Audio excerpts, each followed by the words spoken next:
Collision Maximum Carnage, 8/7 Central on TNT and streaming on Max.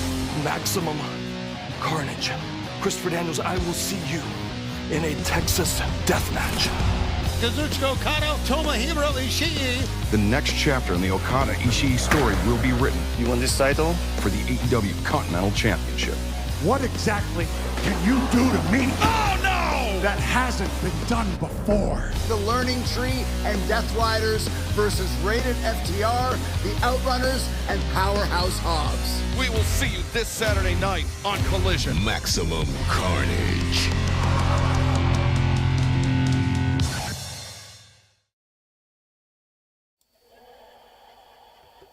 And good evening. Thank you for choosing Graps TV and the Sicko Show. I'm your host, the Matty Man. We got six in the house already. Hell yeah, that's what I'm talking about. Yeah, we got the show kicking off here in just a minute right now. You notice things are looking a little bit different around here. Things are starting to work. I find it absolutely amazing every single day. Anyway. And the preempt show is going off right now. We're kicking right in as soon as we mute this commercial. There we go.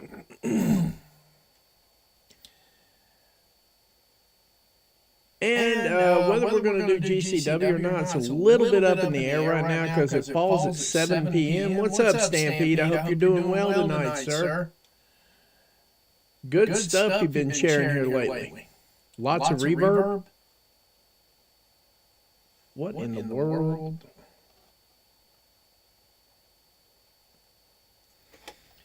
Oh boy. Lots of reverb. Oh boy.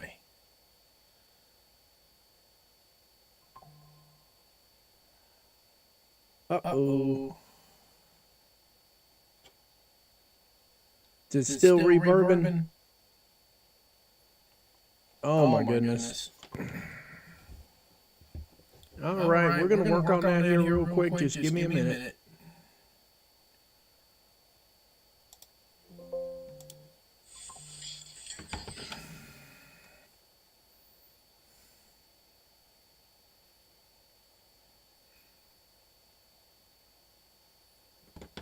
How about now? Is it doing better?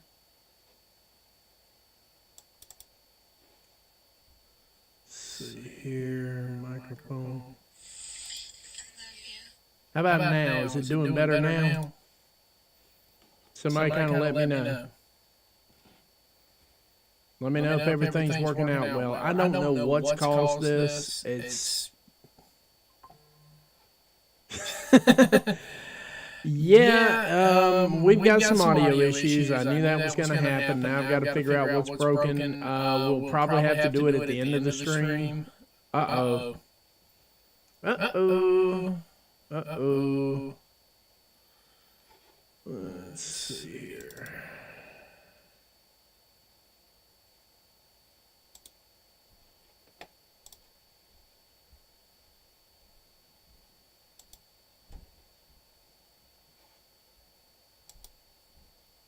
Let me know if it starts getting any better or stays worse. I'll have to work on it when I get done with the stream tonight. I will sit down. I will figure it out. Oh, my good God. Hang on one second here.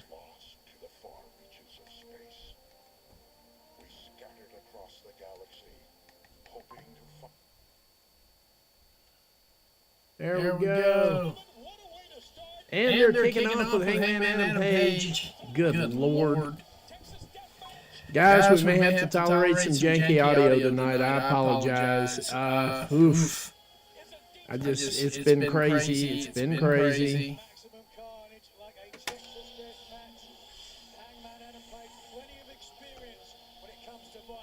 Let's see here.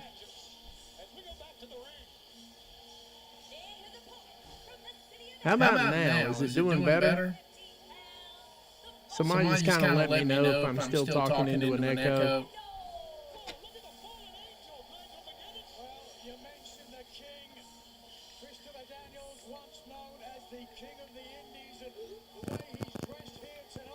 Great. So we'll try to limit the audio tonight just to get through the stream. I do apologize. I know that some crap's happening here. And it's amazing too because we've got the possible last match for Christopher Daniels tonight. And yeah, that's not cool. Give me one second.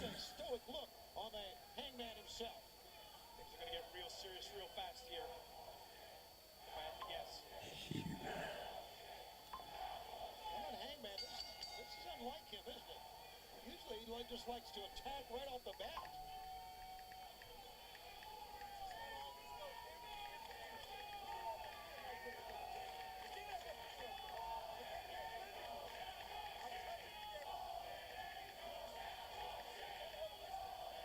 All right, give me just a second here. We're going to work on this.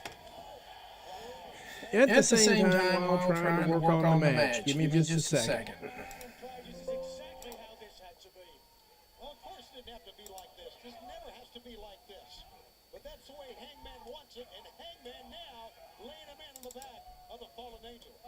Daniels, who started this, let's be honest, the way he went to Hangman Page and tried to offer him some advice, or dare I say, tried to emphasize or sympathize with his frustration, and Hangman wasn't having any of it.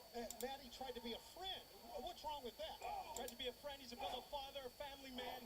Tried to appeal to him. It's been a slow descent into madness over the last year for Hangman Adam Page. Hangman is a man. How about now? Is it better now? He's made that as clear as day from when he started. Just kind of let me know. Let me know if I'm doing well. As Christopher Daniels runs right into a big boot from Hangman Adam Page. We got over 20 viewers right now. This is so good. This is so good. Guys, I'm sorry for having audio issues tonight. I'm working through it as I speak. I'm trying to work on it live while we're running the show. Oh, boy. Let me see what we got going on here. I'm going to fire it up so I can actually listen to it myself.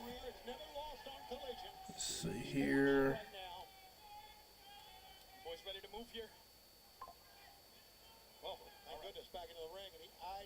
Echo has departed. Okay, thank you very much. That's what I was concerned about. All right, I think we got everything under control now. Oh, Lord. What a day, what a day, what a day.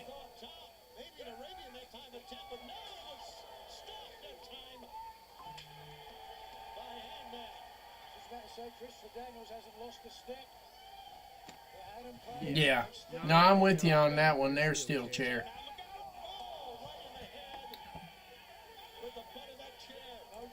That answers a lot of questions. I did figure out a lot of things today. I really did. Started an interview process last night. Did an interview with Paige Collette, a.k.a. the Black Dahlia, and none of it came out right, and we're going to redo it. We're going to reshoot it. I know I promised I'd have it out tomorrow, but it's probably going to be later on in the week, possibly the end of the week. So I'd like to apologize for that in advance, and yeah, just go ahead and lay back and get it correct this time, because, you know, we like to put out good quality stuff, and I like to put out shit, that's for sure.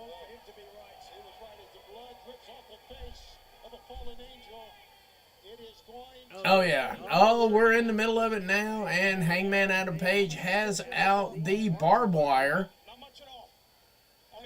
I just don't think they're going to play around tonight. I do believe this is definitely going to be Christopher Daniels' last match. And, of course, he's already busted open just a little bit. And fighting it, and busted again. We are starting right off with the BB Blood. Good Lord.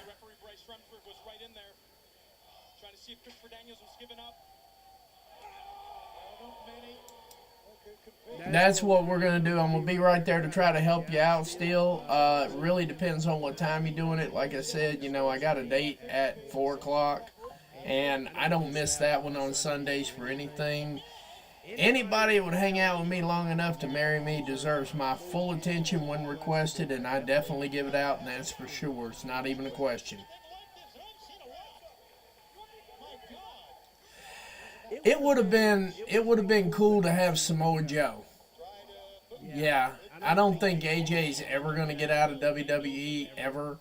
I think he's happy where he's at, and I think he's ready to retire and all that good stuff. So, I mean, it just is what it is, what it is, what it is. Like, comment, share, tell a friend to tell a friend to tell a friend. We are 10 minutes into this thing. We got 32 viewers already. You guys are just the absolute best. Thank you very much.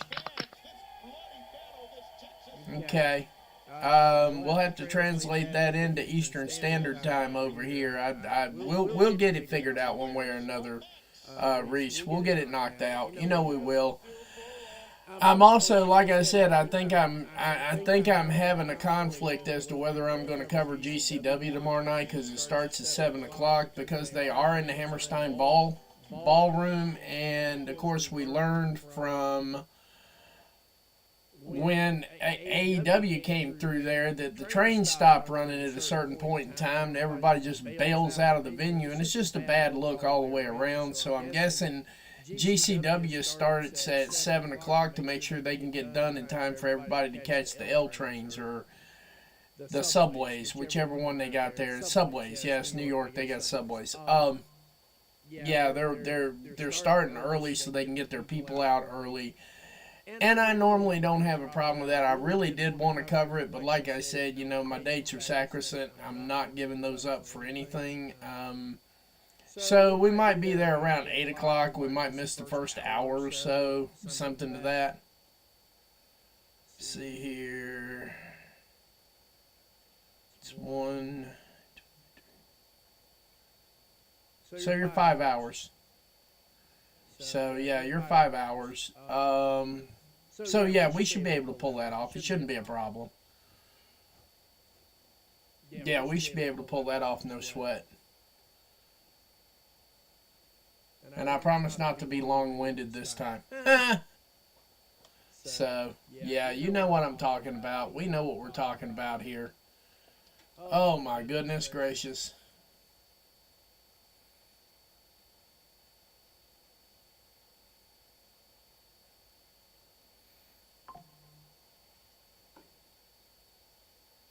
But since everybody helped me figure out my problem, actually I kind of figured it out as we were going along. It's not that big a deal. But yeah, I mean, it is what it is. We'll be there though. Yeah, you go ahead and post it. When you post it, I can do it. I probably can because it's going to give me the time and my time. And it sounds to me like it's going to be 1 or 2 o'clock. I don't think we're going to be more than 2 hours. If we are, I can just gracefully bow out near the end or something to that effect. It's not a big deal. You know I'm going to be there. You know I'm going to support. Wow, it's 1 o'clock in the morning. Good God. Whew. Last time I stayed up that late to watch something, it was a bad baseball game.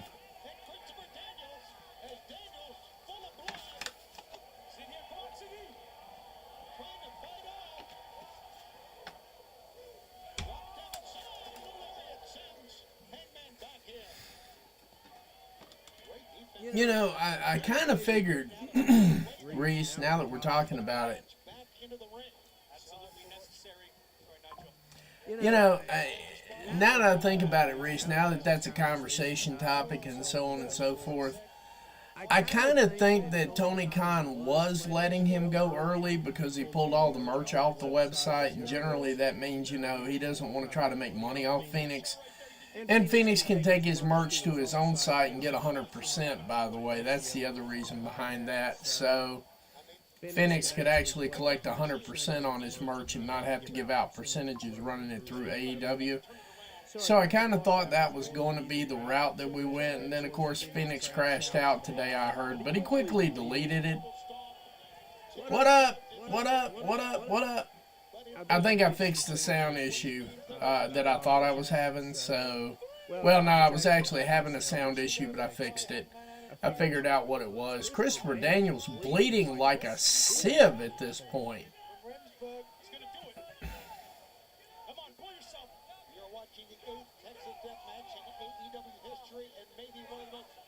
But what a way to go out. God almighty, man, he's getting killed in there, literally. Hey, we're over 40 viewers right now. We're only 15 minutes into this bad boy. Let's make it run.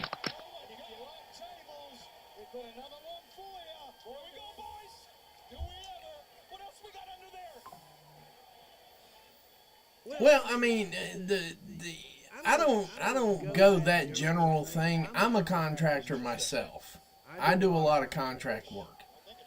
And if somebody's already paid me, I either need to give the money back or I need to complete my contract. And the problem is he's doing neither.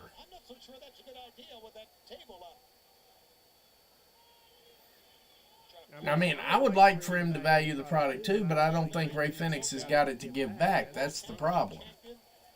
Overall, I just don't think he's got it to give back. Because obviously he hadn't performed the work that he was paid for, and he's not going to perform the work. So, I mean, you're kind of at an impasse on this one. It wasn't that, you know, and the difference between the Vince scenario and the thing that everybody's leaning on is they just had contract time. Vince hadn't actually paid him. And in this scenario here, Tony's already paid him for services not yet rendered. Yeah, and they signed the contract. They knew exactly what they were getting into. This is going to be nasty. Oh my goodness, through the table, through the barbed wire.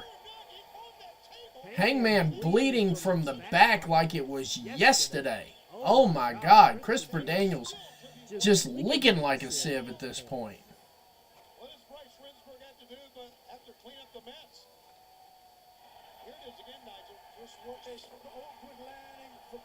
But no, I mean, as far as Ray Phoenix, I think he just needs to quit. If he could quit crashing out for at least a month or so, I think Tony'd let him go.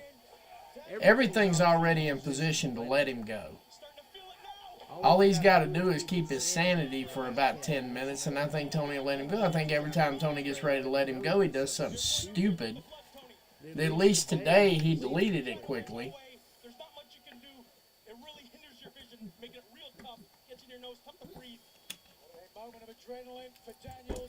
I mean, he's not out there per se picking fights with talent to get out of his contract, but he is picking a fight with Tony on a regular basis to get out of his contract. And therein lies the rub, you know. I never pretend to know more than a businessman, but I can tell you right now, if somebody took my money and crapped all over me on a regular basis, I'd probably have a conversation with him about why he's doing that and explain to him or get somebody to interpret it for him. You know, hey man, if you're going to keep this up, I mean, I look like a punk if I let you go, so just don't crash out for like a day. How much can the fallen angel take? We're about to find out, Tony. Watch this. Well, I mean, Buckshot, oh, missed it.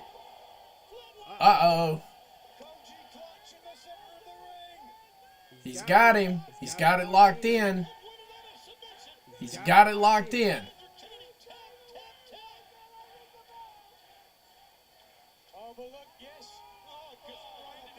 Barbed wire right in the face. That'll make him break the hold.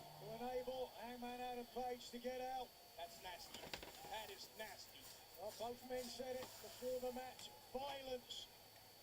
Violence, they said. I agree with you on that, Stampede, but I agree with Reese as well. I mean, there comes a point in time when you got to cut your losses and just let it roll. But apparently right now, Ray is just making regular choices to crash out, and he didn't have to. Angel Wings.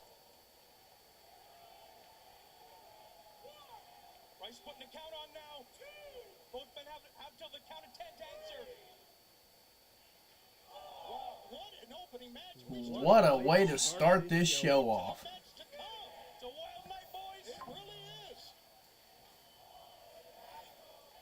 Yeah, I think if Ray just keeps his mouth shut for like a month and just lets the tribalist be tribalist, you know, I think Tony Khan's more than ready to let him go. It's just a matter of time. I think Tony Khan's been ready to let him go, to be honest with you. I think Tony Khan was just doing that just to show him who he was, and he was getting ready to let him go. Then he had that meltdown over you didn't let me see a doctor and all this other bullshit. So Tony's like, well, you done crapped on me once here, so I'm not gonna let you go. And then he deleted the post, and everything got nice and calm and cool. And then Tony pulled the merch down like pretty much everybody does when they're getting ready to let their talent go, and he crashes out again. I mean, you can't. After a while, you've got to stop blaming Tony for not wanting to be a bitch. I mean, at some point in time, you've got to do that. You've got to start giving the man his dues. He's either going to be a nice guy or a tough guy. Which one do you want him to be? At some point in time, that's the conversation that needs to be had. You want him to be a tough guy? Okay, he's doing that. You want him to be a nice guy? Then he lets Ray Phoenix go. Oh, look, he was such a bitch. You can't do that. You just can't. I think Tony needs a PR guy, but, you know, that's just me, and I don't pretend to know. I don't pretend to know more than a lot of other people do, but I do know right now that he's sort of in one of those catch-22 scenarios because you just can't make the move.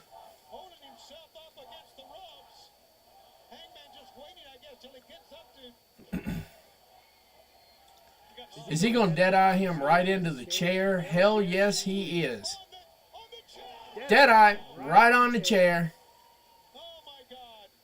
Dead-eye right on the chair.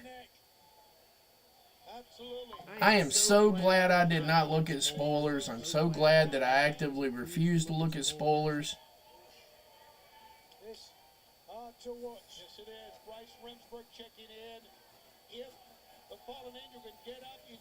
Yeah, Stamp. I mean, it's a no-win situation.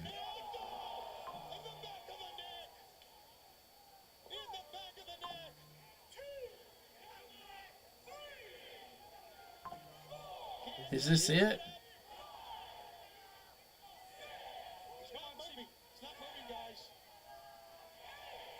That's it. That's it.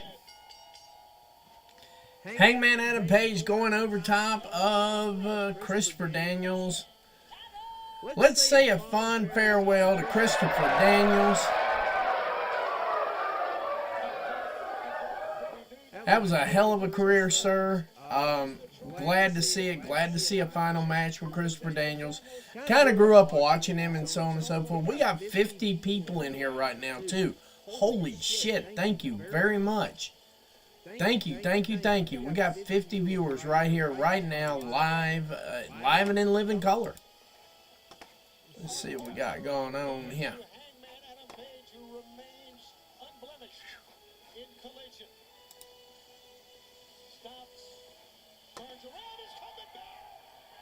Uh-oh. Hangman with a little extracurricular activity. Angel Wings.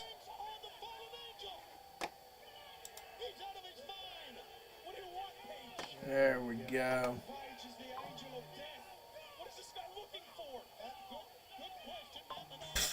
Okay.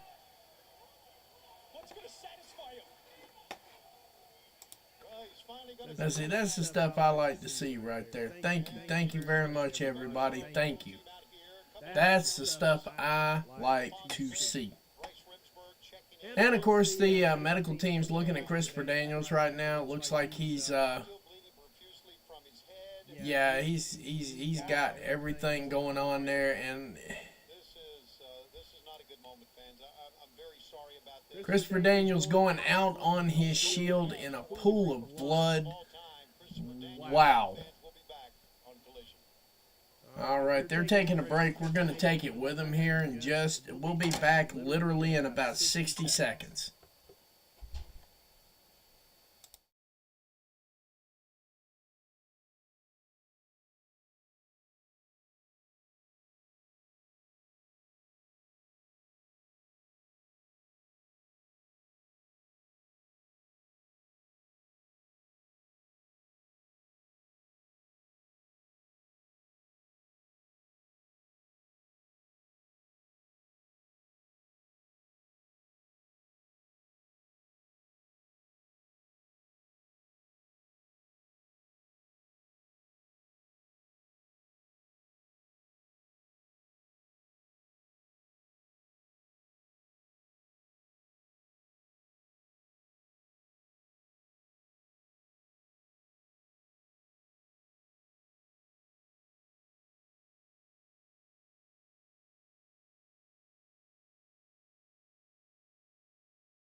And we've still holding at 50 viewers. Appreciate y'all very much for that. We're back.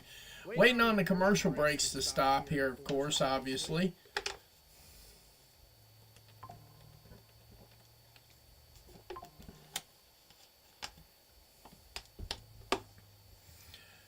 So how's everybody doing tonight? What do you want to talk about? I'm kidding. I'm kidding about that. Totally kidding. Now we figured out what the audio issue was here. Thank goodness. I think that pretty much solidifies that I have figured out how to do NGIs, and we are back. Toni Storm, the winner of the gauntlet match. Running through to address the crowd tonight. It's going to be something magical. A lot of people were asking about what in the world was the point of having Toni Storm win, only to realize that Grand Slam is actually in Australia. Might help to have an Aussie or 5 there.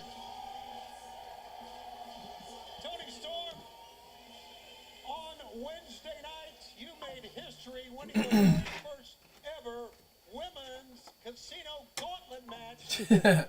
I can only imagine, Catherine. I was tired of working on the stream today. I just got mad because it was like the interview went sideways, the whole 9 yards, and I was like, the interview was great, by the way. We had a great time, and no one will ever see that because I don't even have decent audio for it. I'm not posting it because it's just horrible. But the reality of it is we had a great time. I hit Colette up and I hit Paige Colette up and I said, look, you know, we had some massive audio issues and she was there, so she kind of knew. She kind of knew what was going on there and so on and so forth. It was really cool. And she's like, no, we'll redo it. We'll redo it.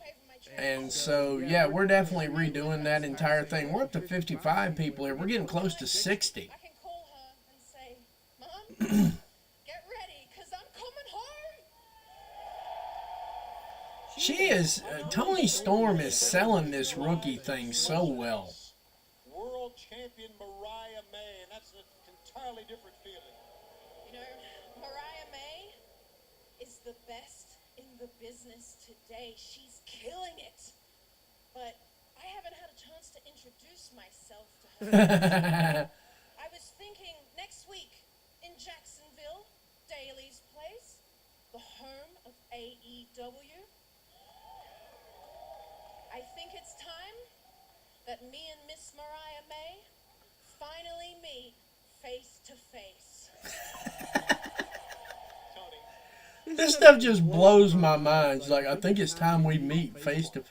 Oh, come on yourself. You're a Tony, right? Yeah. And I'm a Tony.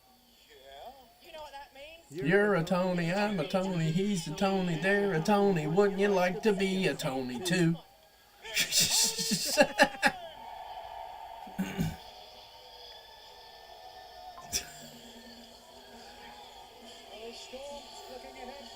Some people might not like this gimmick very much, but I think it's fucking hilarious. I am not even.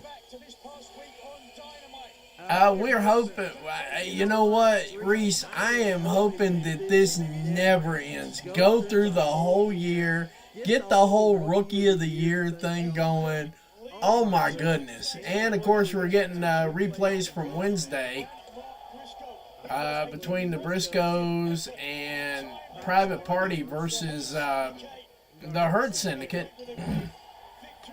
Match was longer than it needed to be, but that's neither here nor there. Everybody looked good in that match. Everybody looked strong, including MVP. Tonight, a definitive statement was made.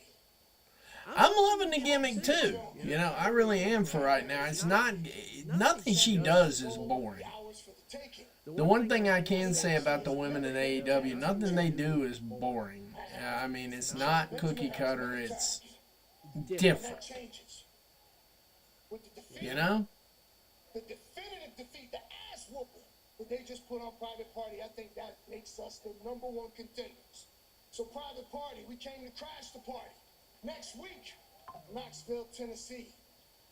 Put up the AEW Tag Team Championship titles against Standard of Excellence and the almighty Bobby Lashley. See what you got against the Hurt Syndicate. But just remember, we hurt people. I would actually be happy to see the Hurt Syndicate win this thing, and I don't even know why, because Private Party just got those titles. But, I mean, Tony's shown that he can flip the switch here. I wish he could flip the switch and just maybe get Mariah May up off her ass and working again. I don't know. Uh-oh, that ain't good.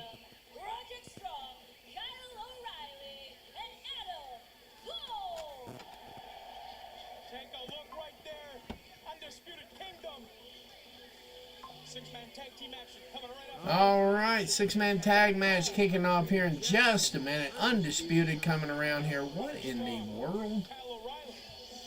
Tonight's going to be nothing but audio issues. As I'm sure you are aware. That's for sure. Coming up and down the roads together. They've done it all.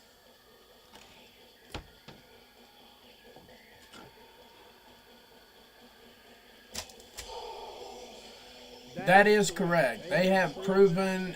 Thank you, Nanya. Private Party has proven over and over again right now on that mic. And, you know, they did real good. And this is the crappy part. They did real good with the Jacksons, with the Young Bucks. But it just seems like after that they kind of cooled themselves off for no good reason. So, I mean, that needs to be investigated and studied. That's all I got to say. Is that just literally needs to be investigated and studied.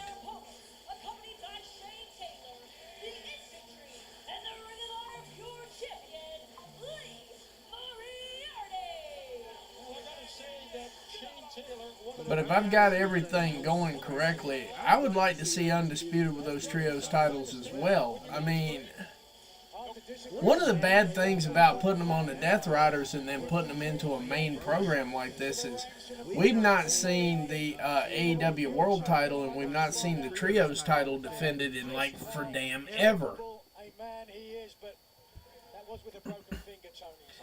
I see a lot of that too, Reese. I mean, I understand what you're saying. I see a ton of that in wrestling in general right now. I mean, there are a lot of things I'd like to see. I'd like to see a lot more defenses right out of the gate from Chelsea Green. I'd like to see regular defenses of the tag titles, the trios titles, in both divisions. I mean, we're talking about Ring of Honor and AEW too. We're not talking about just AEW. I'd like to see that title off of Jericho next week, but that ain't going to happen. Other than that, though, I mean, it's pretty much they've laid it all out the way it's going right now. They've absolutely laid it all out, and it just doesn't seem like the titles are as important right now.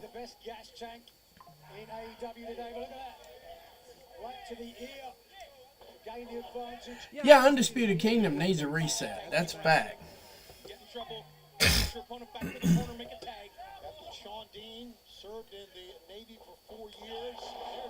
But I'm almost curious to find out if they didn't have like talent issues or something getting to the venue, which is why we wound up with some Ring of Honor talent working a main match on the main card here.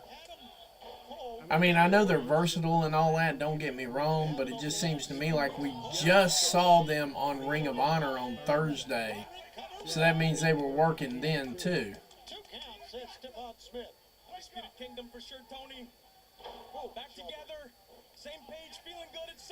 To an extent, Reese, I'm not disagreeing with you on that yet. I want to see how it plays out first. At first, I thought the same thing, then I thought, wait a minute here. As long as it plays into the gimmick, I'm good with it. I'm always good with it. Never not good with it, per se. But, you're right, though. You're on to something on a lot of stuff here. You're on to something. We're basically thinking on the same party here. Looks like they're going to picture-in-picture, so we got to kill the audio. Oh. But yeah, I mean, I just thought about that. I mean, well, I thought about what you said about the Undisputed Kingdom, and it's running through my mind now. So I'm thinking, yeah, they probably do need a reset. I'm not sure yet. Yeah, and you're right about that too, Stamp. All three of them are former ROH World Champions. It would make sense to put the Trios title on them, and it would make sense to give them a good, clean reboot. I would like to see, one of the things I would like to see in Ring of Honor, and I haven't really said this until tonight because this was something that was on my mind as one of my talking points for the night.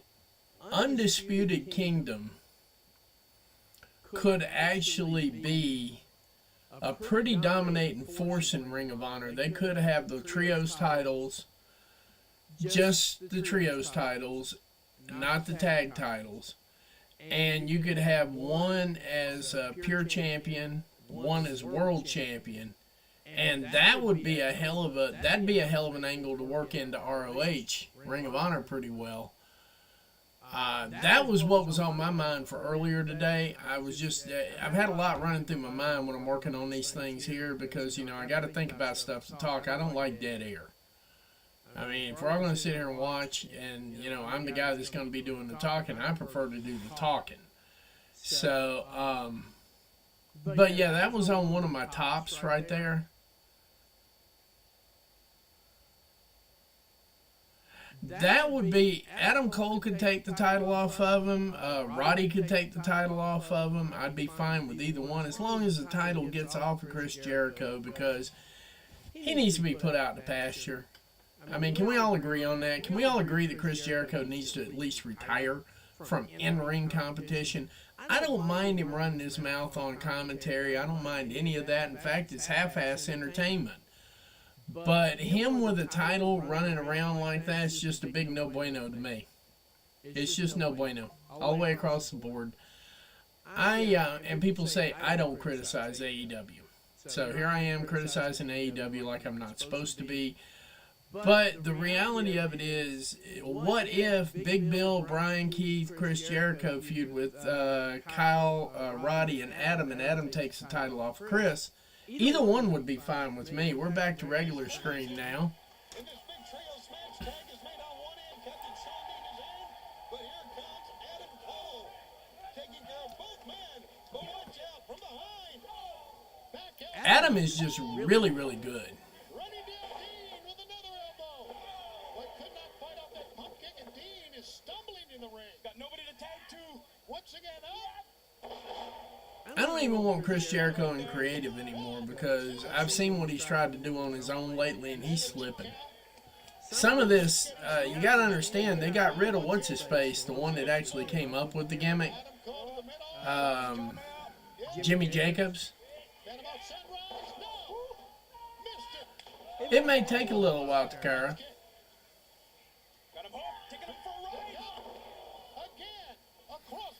Tony's booking's not that bad. It's just his match order is crap. He needs somebody to help him order the matches. The booking side of it, he's not bad with. The stories are fine. It's just the match order is what's killing it now. I mean, some of these stories are just absolutely off the chain. But the question becomes, when is he going to figure out when to put what match where? What's a cooler? What's a heater? I mean, that's where it seems to me like Tony's a little bit on the offside for that because he can't get his coolers and heaters lined up. Well, it may be. It may wind up being another year. He talked about it last year at Double or Nothing. He talked about it last year at Double or Nothing. And we just got nothing so far, but I mean, hey, it'll be fine. 6 one way, half a dozen the other. The women are getting into position so that if they do pull the trigger on that, I think they need women's tag titles. I think they do. I think they do because it gives them an opportunity to feature 4 women at a time. Of course, Undisputed picking up the win there relatively easily. I think it's a good notion because you can feature 4 women at a time.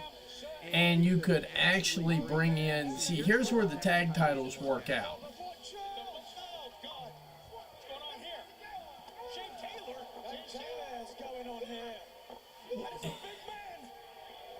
Okay.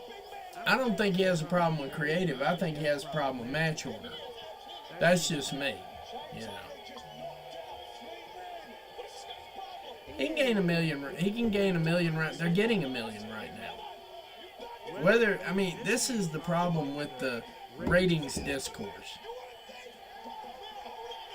I mean, the reality of it is he's getting a million right now. He's getting a million for Dynamite. He's getting a million for Collision. He's getting the views.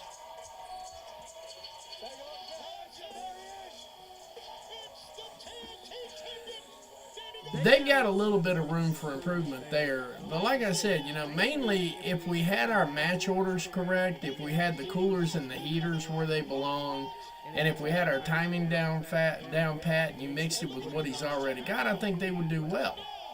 That's just a thought. I mean, that's just my thought.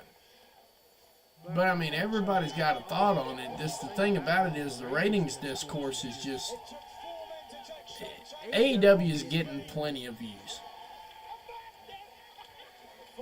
4 million a week between the two shows is not an off thing here because apparently only WWE fans are the ones that can watch it after it comes on, or apparently WWE fans are the only people who have lives and they can't watch it right away and they have to catch it on the playback.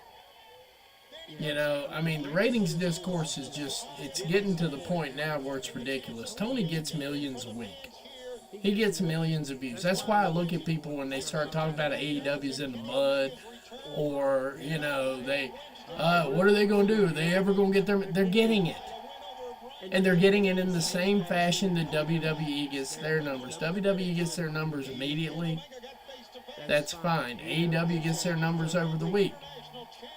Statistics prove that the average median income between the two sets of fan bases is night and day.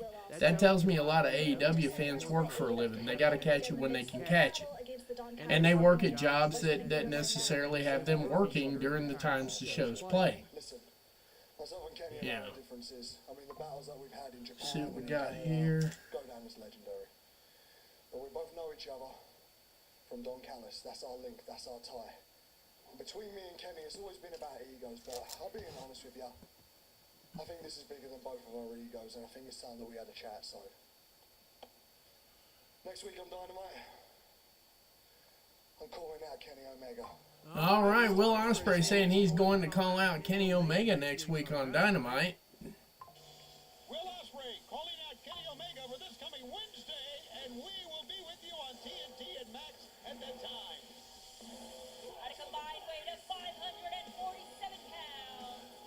Well, I mean, we have to keep talking about it, though, because that's what keeps them where they're supposed to be, you know. That's important. I mean, it's not the end-all, be-all of everything. It's just a matter of the reason we keep having that conversation is because at some point in time it matters. Just not over and over and over and over again. Perhaps he can speak to this. Have you ever seen a team quite so monstrous, quite so murderous? So, I mean, it is what it is. I mean, we all do content, buddy. That's what we're doing right now. And we got over 60 viewers right now. Thank you guys very much. And the Murder Machines look like they got a hold of Top Flight. This is not going to end well for Top Flight. I have a really bad feeling Top Flight's about to go on the Golden Shovel Tour on this match here. So, I don't know. It feels like it's going to be a Golden Shovel. See.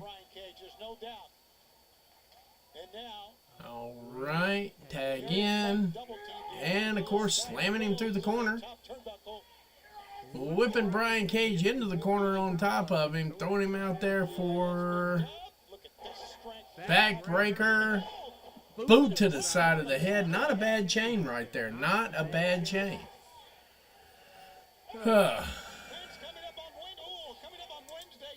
And that's something I don't, I mean, to me, that's kind of a shame because a lot of the women up here, they work their ass off for this stuff. And I mean, they work just as hard.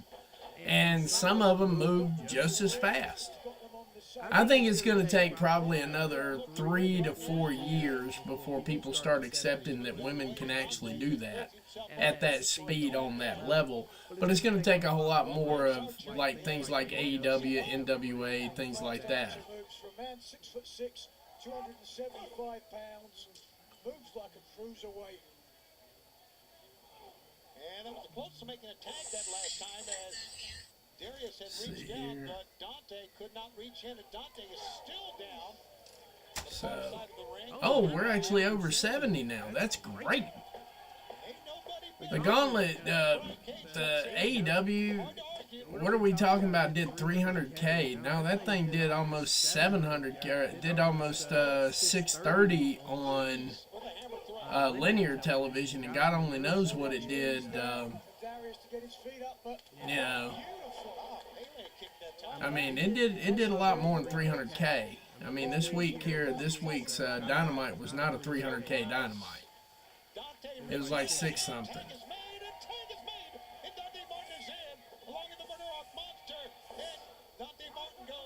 Or are you talking about the money side? I don't know if you're talking about money or ratings. So, I don't know which one you're talking about on that one. You got me.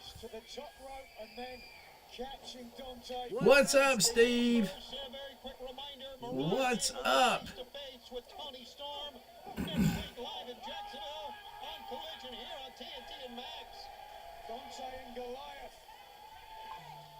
And Top Flight had one fleeting moment of ability, and that was the end of it.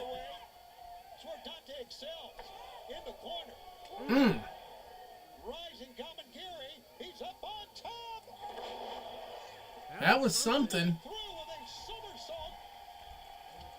All right, over.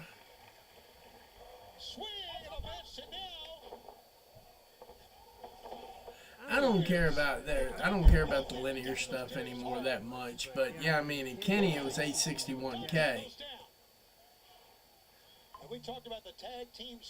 So yeah, I mean, but still, I mean, they're not getting max numbers, they're not getting playbacks, they're not getting any of that. I mean, therein lies the rub. So, I mean, I'm not going to split hairs about it. Yeah, this match here took about 3 minutes longer than it should have. This should have been a squash, but I get why it didn't squash out like that. I get why they didn't do a squash on it, because I think they're still trying to work Top Flight into a picture. But, yeah, I mean, this match went way longer than it should have.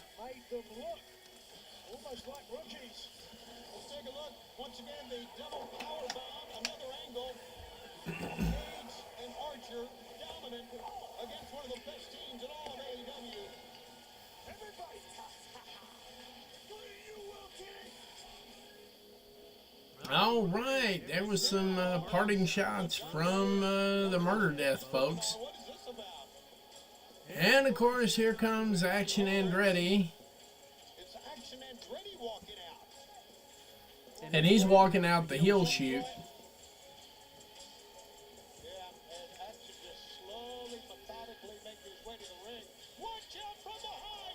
Ooh, that sounds like a good one there. Yeah, it does, Stamp. That sounds like a good match. I'm going to get more closer to that starting in February. Of course, you see I put out my schedule for what I'm going to be covering this year, and that's not going to change a bit. I dropped WWE completely out of the picture. Nothing against WWE. It's just that number one, it's a lot of extra. Number two, it's not really generating stuff. And number three, one of these days I'm going to have a meltdown and go off on it in the middle of the show. And I don't want to do that. I want to be fair. So the best way I could be fair is just I watch it. Don't get me wrong. I'm sitting at home. I'm watching the show. I haven't missed the show at all. I know that as sure as I'm here, I'm going to have some comment about the show at some point in time that'll get me canceled. So I'm not doing that, at least not this year. I'm going to give them a year to build up. I'm still going to watch the show. I'm still going to enjoy it myself. But I'm going to give them a year to work on their shit since they got over to Netflix. See if it actually improves. So what do we got coming here now? Like, I was dying to see Chris Jericho, Big Bill, and Brian Keith. I was just, you know what? I woke up this morning and I said, my life will be complete if I get a Learning Tree segment. And by God, they gave it to me. Hot damn. Listen to them people. So true, Redwood and Lexi. John Moxley isn't the type of guy to show up and do interviews. And Chris Jericho isn't the type of guy to stand here and allow you to try and stir the pot between the Learning Tree and the Death Rider. So enough of your muckraking. No muckraking. All right, Brian, there ain't going to be too many more motherfuckers on television, okay? Somebody just needs to sit that guy down and say, look, we're not going for the bleeps every time. We actually want you to be able to say stuff people can hear. And we're getting close to 80. 80 is a good number. That's a bigger number than what I was expecting tonight, but I really appreciate it a lot. And I took a spike and tried to take out your eye. Like I said, we've beaten the hell out of each other everywhere, but tonight we've got some common enemies. And you know, there is nobody in this company as driven as you are or as smart as you are than me. So if you're as smart as I think you are, you'll know it behooves you to trust the Learning Tree tonight. And if there's any doubt in your mind, maybe we'll prove it to you before we even see you in the ring. Ah. What does that mean? What does anything mean, Lexi? Sick burn, LT. Sick ass burn. Dr. King. All right, we'll be right back in just 60 seconds. They're taking a commercial break. We'll take it with them. Dr. King, the reason I wear him.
And we're back.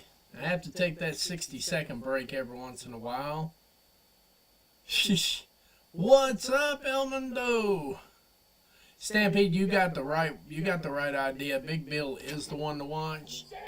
And of course, we got Daniel Garcia and Undisputed. No, seriously, we really, really appreciate your help out there. And trust me when I tell you. And believe it or not, we are at January 18th, 2025. And Daniel Garcia is still the TNT champion. Oh my God. We got to make this thing. We got to make this thing, guys. We got to start a petition. I just don't see another way around it. We've got to create a constructive discourse as to the people that we don't want to see with titles in 2025. This is, and we're over 80 people now. Hey, it just keeps on building, guys. Goodness gracious alive. And please tell me this is Max Caster saying, fuck this shit, I'm out. Thank you, everybody. Thank you very much. He's got all his merch on. Thank you for your concern. There's been a lot of issues going on with the Acclaimed. And nobody wants him to talk at all. That'd be me as well. There's a lot of rumors online. This is another one that can get his shit packed up and out. This is absolutely somebody else that can get their shit packed up and go away. Anthony Bowens, please come to the ring. Guys, give it up for Anthony Bowens. Because they actually like him. Boy, very interesting. So are we getting the breakup now, or is this going to be another one of those slow burns? Please come into the ring. This has gone on long enough. Okay? That's the question I got. There's been a huge misunderstanding between me and you.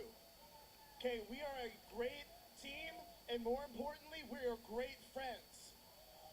The biggest issue I think there is between us is that you just won't admit that I'm the best wrestler alive. All right. Our problem is you won't make me the...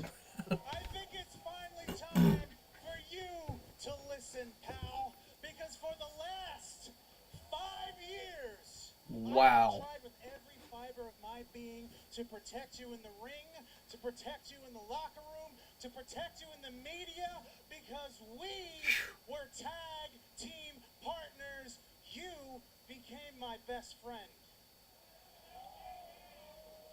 But now I have to live with the very uncomfortable truth that you have made me a liar. Because for 5 years, I have had to lie to every single person here about who you are as a person. And the truth is, Cincinnati, that Max Caster is an arrogant, cocky, selfish, edgelord piece of shit. Okay, don't hold back. Tell us how you really feel there, Bubba. Seriously. And I'm sure you can hear very well. You want all these people to believe that you're the best wrestler alive. Well, newsflash, pal. These people think you absolutely suck. Yeah, I'd be part of those people. I'm not even going to lie. It says it right here. Oh my God. Now to your point, Steel Chair, or Reese, to your point, segments like this can get packed the fuck up, okay? Segments like this can just get packed up. You know, it's, oh my God, this is horrible. Well, guess what? Anthony Bowens is way more than that. I possess every tool necessary to be a world champion. Yes, he does. I have proudly represented AEW since I have put pen to paper. I am the pride of AEW. He's got that part right. He's definitely the pride of AEW. No pun intended. Even though a pun came out of that, obviously. Wow, we just hit 91. Keep it coming. Hell yeah, thank you.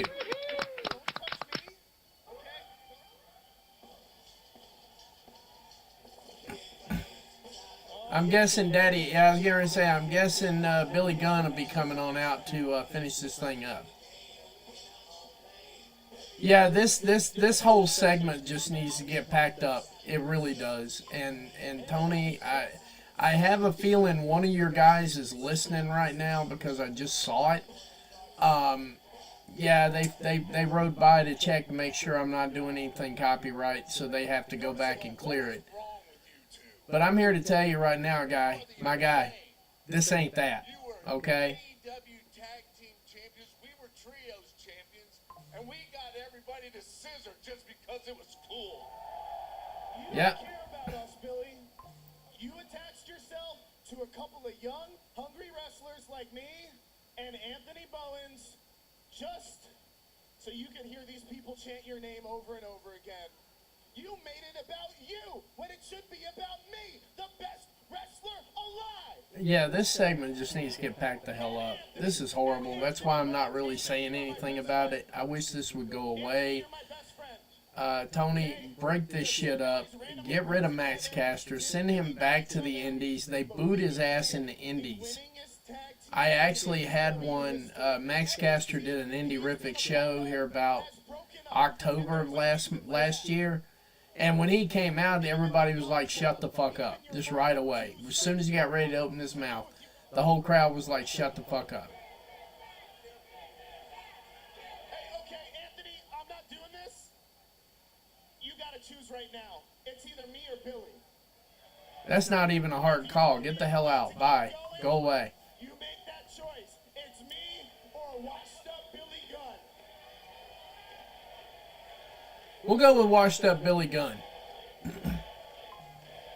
Let's go with washed up Billy Gunn. Close this segment out and call it a day.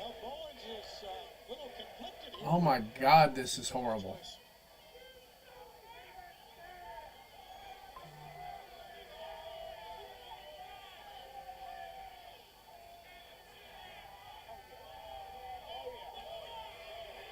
Yeah, no, they're not going to turn. No. Oh, that's how it is? Yeah, that's how it is. Decision. They call him Bad Decision Bowens. Okay, you know what? You can't walk away from me. I'm walking away from you. And the Acclaimed is done because I said so. Because I'm the leader of the team. And it's your fault. It's your fault. And it's everybody's fault that's in here. Good. Pack your shit and get the hell out. Bye. I'm going to prove to you and everybody else that I am the best wrestler alive. And without me, you suck. And you suck. And everybody here sucks. Good. Bye. See ya. Don't let the door hit you in the ass on the way out, buddy. Because I might have to have the door sanitized. I didn't need you then, and I sure as hell don't need you now. Get the hell out of my life, Cincinnati! Billy, one last time, throw those scissors up in the air!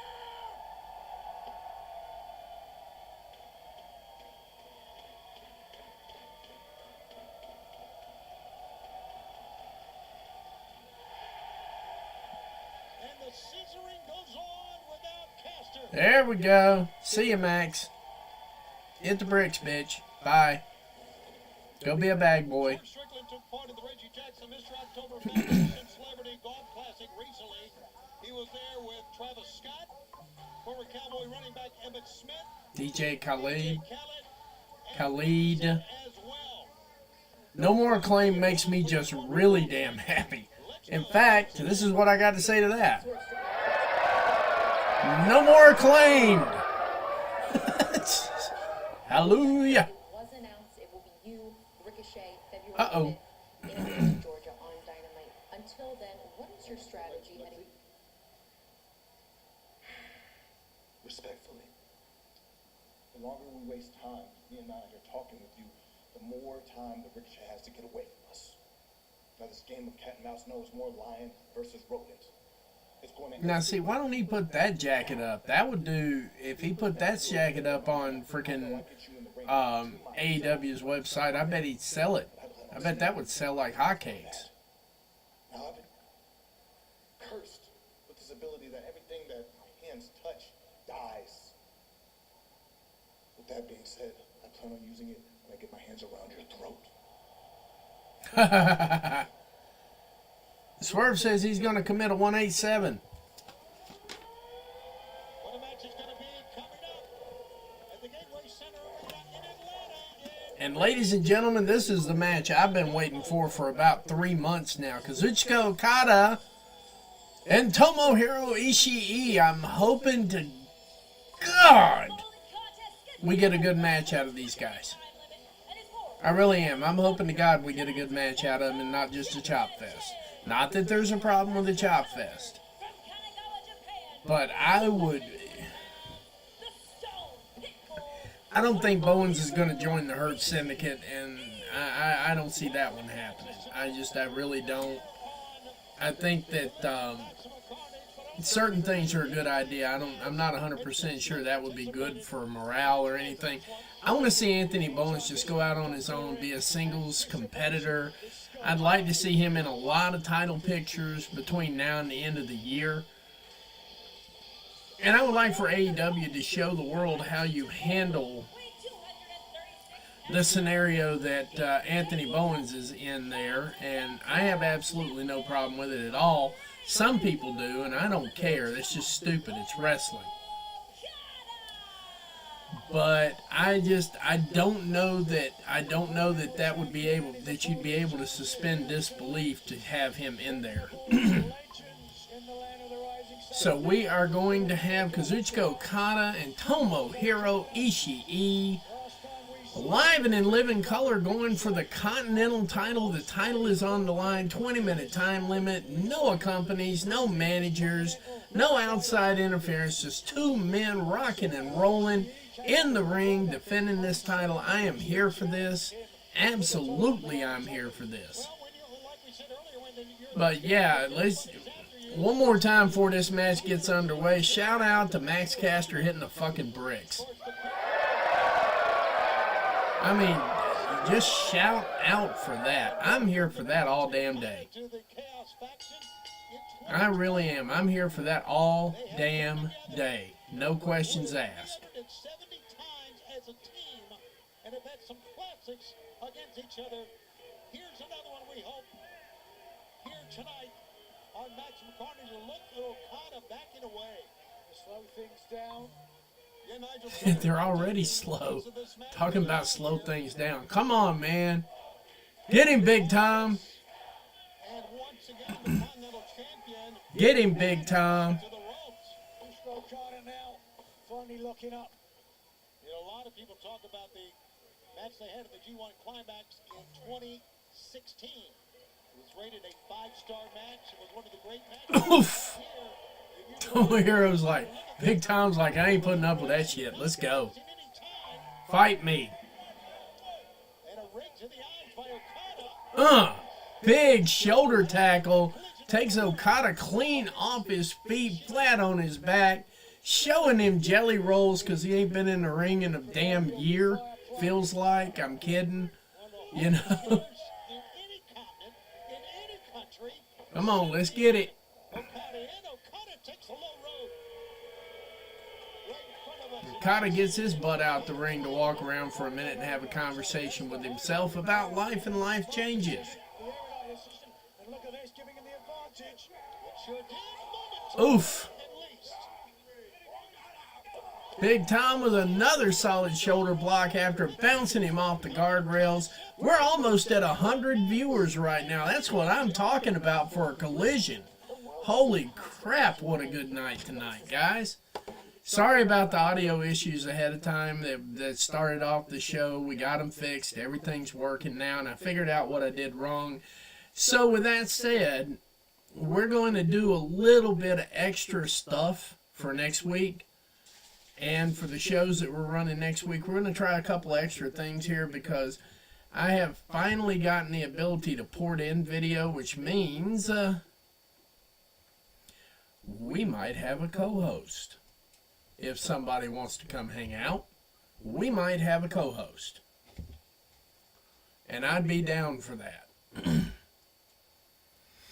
So it's just a matter of time. We're going to work it out. We'll figure it out. I'm going to get with a couple of people, and I think both of them already know who they are because they share their platform with me. I'm going to share my platform with them because it's only fair and it's only right, and we could have some good collaboration now. So now that I've figured out how to do all this stuff, and you guys helped me figure out the last issue, which was audio,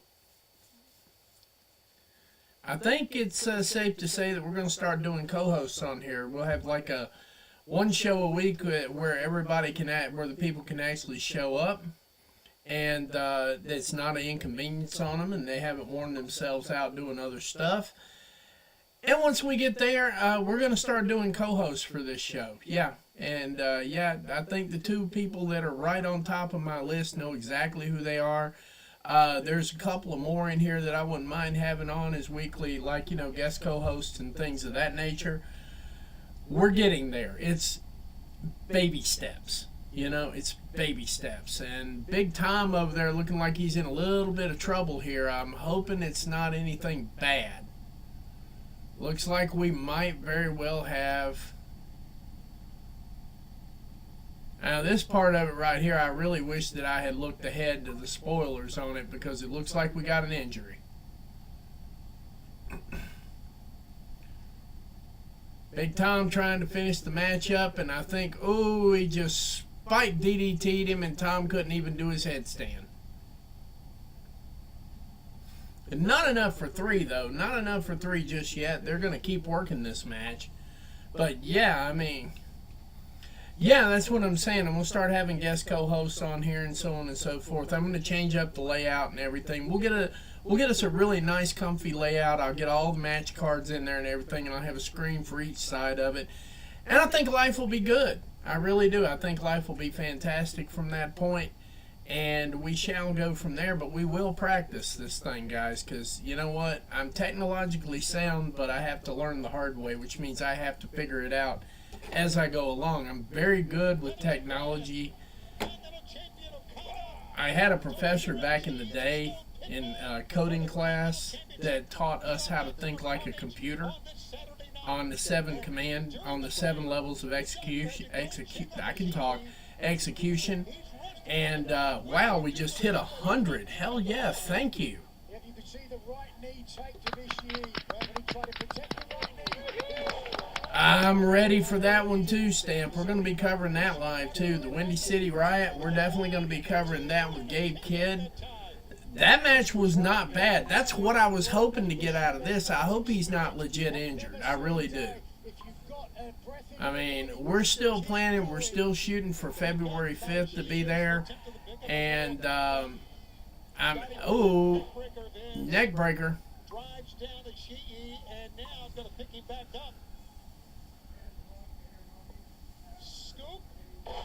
Yeah, co-hosts are great, Reese. I think we got a general idea of how this is going to go. I got like 4 or 5 people in here that I'd like to have on as guest co-hosts on a regular basis, and so to speak. But you know, it is what it is.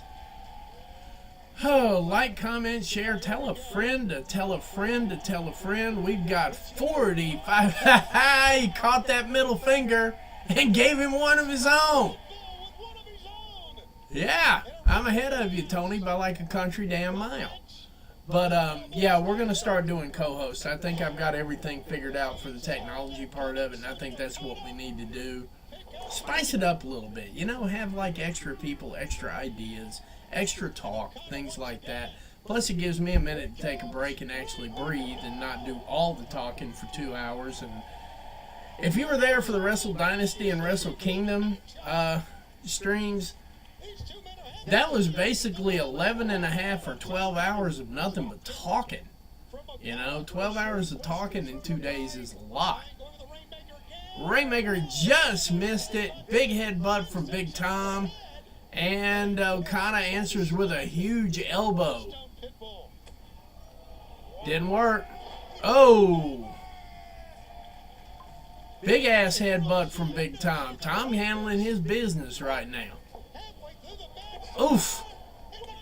Basement clothesline. Almost enough for 3. That was a 2.5 right there. Wow. Yeah, so we're definitely going to get into that point of it here coming up here very, very soon. So look for the DMs. We'll talk about it. We'll work it out. We'll figure it out. You know how it goes. Face first goes Ishii. Smile on the face of Okada. What is this about? Smile with purpose. This perhaps the reason why. He's got the ring bell. What the hell? Okada came and got the ring bell for whatever reason.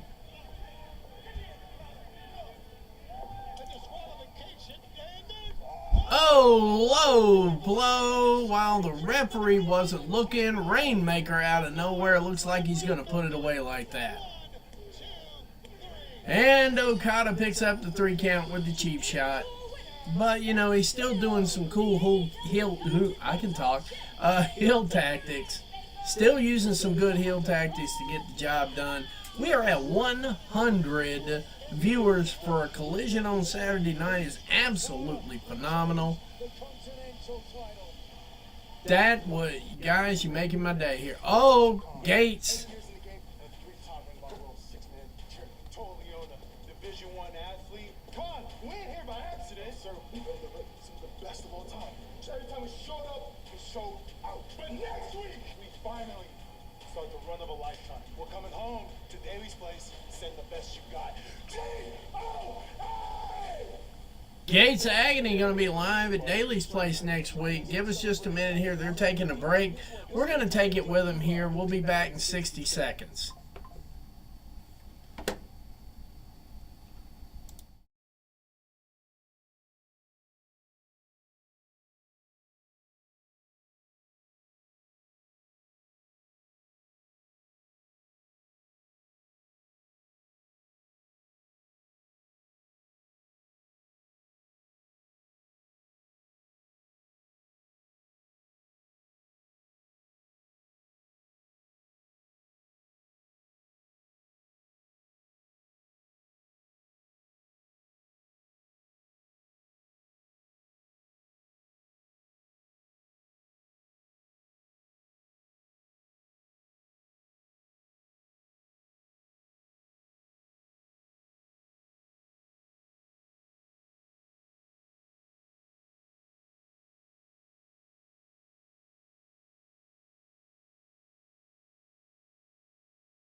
And I'm back.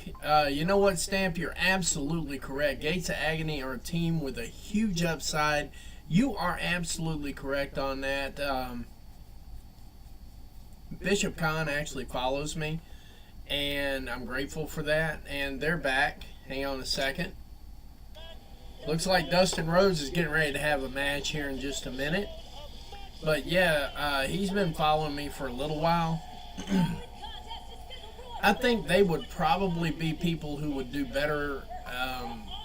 They have great talking skills, But I think they need a manager. I think they need a hype man. I think they need a few things around them. And whoever that turns out to be, hopefully me, I doubt it. But, you know, it would be nice for them to have somebody who can lay out the vision and the plan. And, you know, they do their promos. And Adam Priest, whoever that is, Adam Priest, Dustin Rhodes, this should be, believe it or not, I'm going to say this out loud, this should be a squash too, but I doubt it will be because Dustin's not traditionally a squash wrestler. And he offered a handshake, and of course Adam's not smart enough to take it, so let's see how this match develops right out the gate.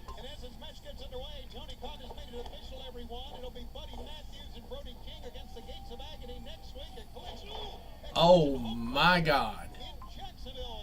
Gates of Agony versus Brody King and Buddy Matthews. That match is going to cook. That match will cook. Jake's already working one side, though. Jake's already working a few things on his own there. And they don't need to have somebody that's got like 20 members around them. They need to have like somebody who's dedicated just to them. Of course, I don't know what's going on with that Lucha faction he's working with right now because we haven't seen hardly any of them. And obviously Beast Mortos was on Ring of Honor this past week. And I agreed with Reese on his assessment that that's probably where Beast needs to be for a little while. Because he could be a bigger fish in a smaller pond there. Kind of work himself out, figure out everything he needs to make it to the next level, to the next level, and go from there.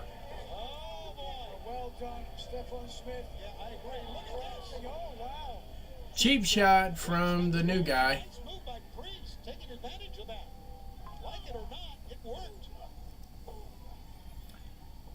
This is Adam Priest, not Damian Priest, but Adam Priest. And, of course, Dustin just goes right through him. Looks like we're going to get a crossroads out of nowhere. Adam already hurt. Adam got a shiner on his side there. It's time to put this away. 2 crossroads in a row. Picking up that 3, yeah, you can see that shiner hopping on his side there real quick. Probably need to do something about that.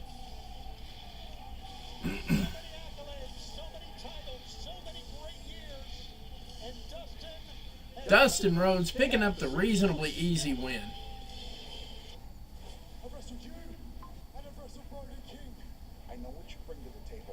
Yeah, I mean, I wouldn't disagree with you on that, but I mean, Brian Cage and Lance Archer together. I respect you. I respect you. I respect both. DPW national champion, very talented. Okay, so he should have, okay. That's a good call out right there, Stamp. I didn't know that. But I will say this, whatever happened there before, he's hurt. I mean, you can see that shiner is about that daggum big on his side. I think he broke a rib.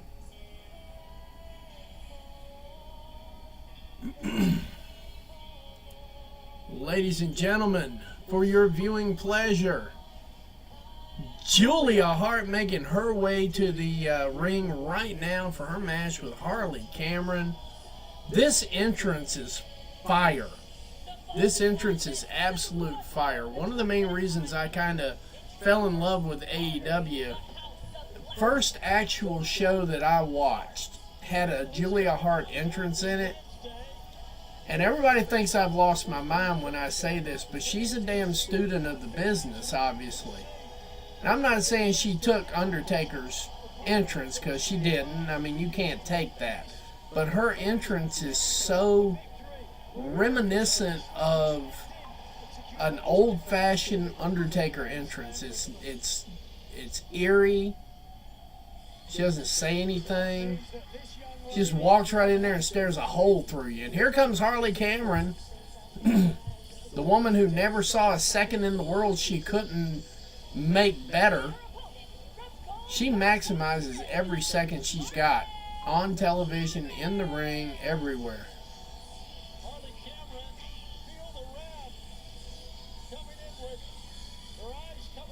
guess he still has. Well, I can imagine that would take its toll. That could keep you out for weeks. Your eyes are open. But Julia Hart is just something special. That mist is made up out of, but wearing protective glasses here, perhaps. It's not going to be a long match, Reese. It's not going to be a long match. It's just getting Harley Cameron some reps in the ring that she needs. Harley Cameron absolutely needs reps. That's what she needs right now. She's good. This coming Wednesday live from Knoxville on TBS. It's going to be Julia Hart and Jamie Hayter too. And look at Harley Cameron even selling the gimmick from the night before. We know it's taped.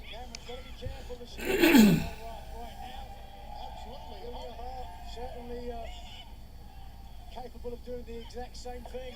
Both of these women are good students of the game, and it's always good to see a couple of students working. But yeah, Julia is like...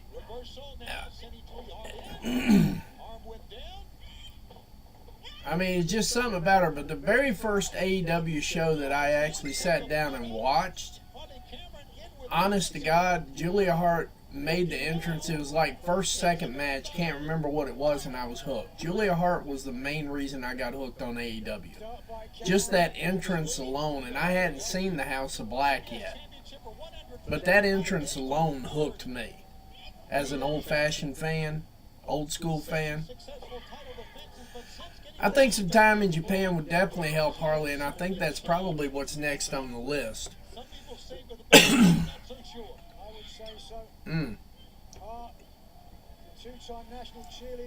I'm not going to lie, I think a couple of months in Japan would help Julia too. I think it wouldn't hurt Julia to head to Japan for a couple of months. I really don't think it would hurt her.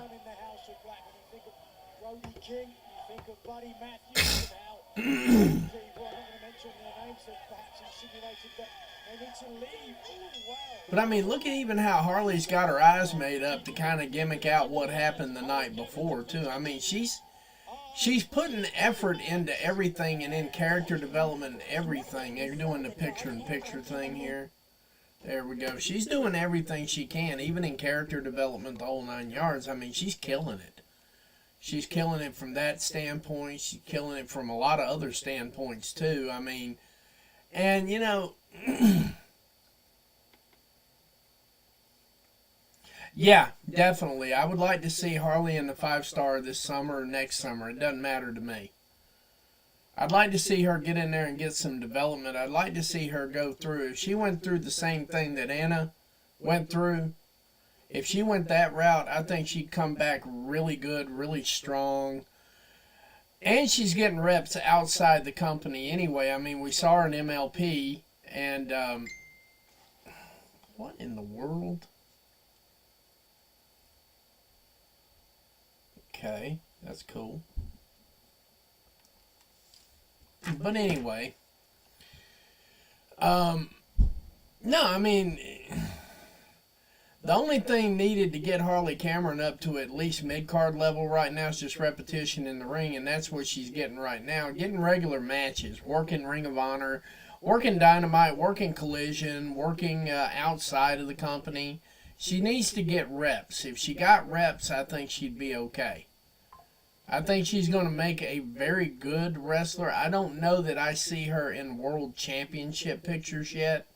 That's probably 2-3 years down the road. Julia Hart, on the other hand, I like her for a couple of titles. A few months in Stardom would probably help. Yeah, Tay Mello should go for the 5-star too. I agree. I think AEW should rep strong in the 5-star. And I think they all should rep a little bit in Japan. I think they should. I mean, they could be curtain jerkers for the women's division, and they're going to a full commercial. We'll be back in just a minute.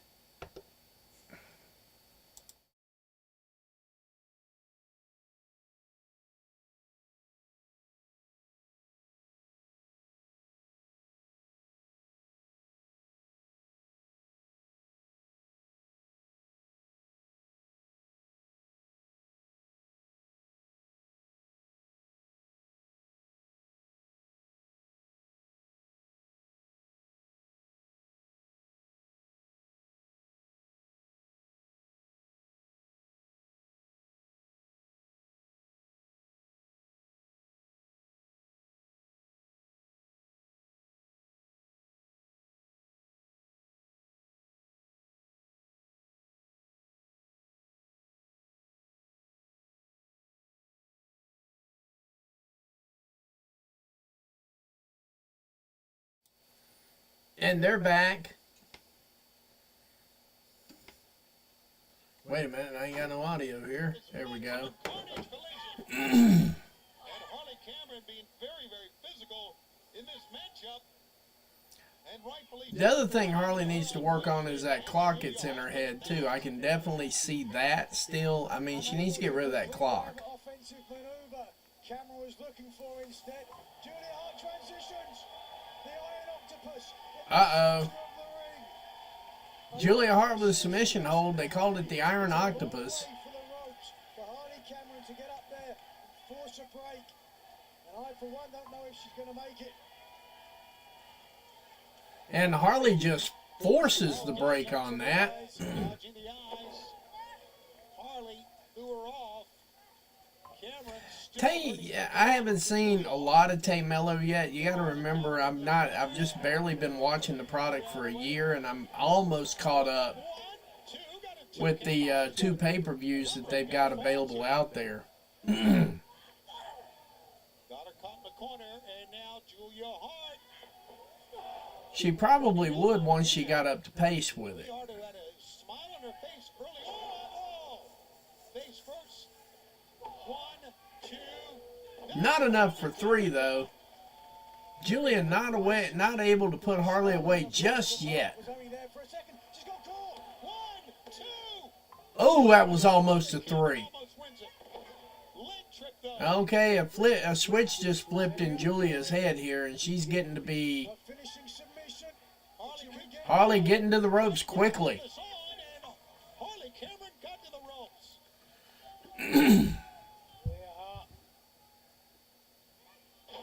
Jawbreaker. Stunned for a second. Cameron. Soul food, I think is what they call it here in AEW. And whoopsie. Lariat from behind. Cameron is down. And now Julia Hart with a very confident smile on her face. It's the reason why. Yes. Got her locked in. And quickly the tap. It's over. Here's your winner, Julia. Julia Hart picking up the win with a submission on there. We got 102 viewers here. We had 2 people slide on in there. Thank you very much. And yes, Stamp, I do agree. After seeing Athena work at this level, I think it should be almost imminent and immediate to get her up to the main thing. You could see close to being defeated.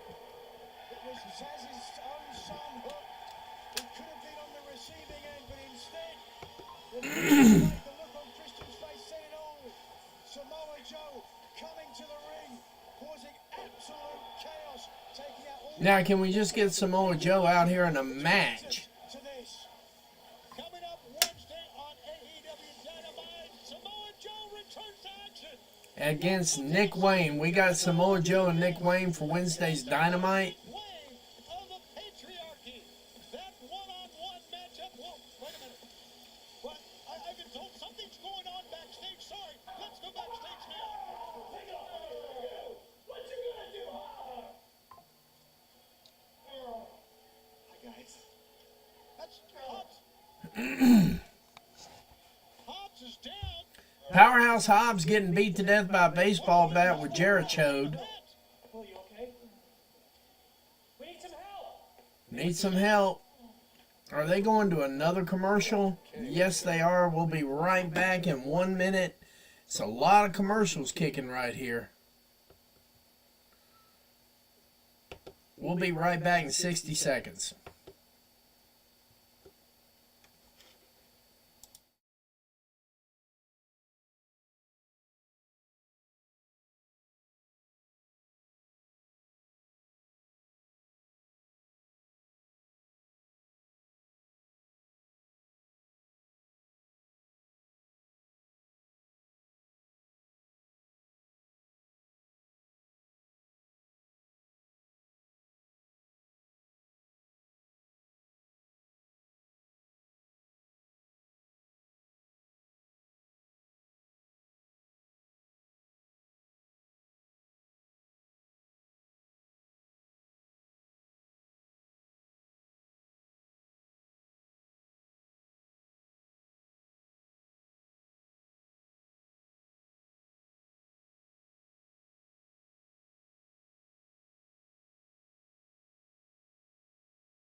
And I'm back.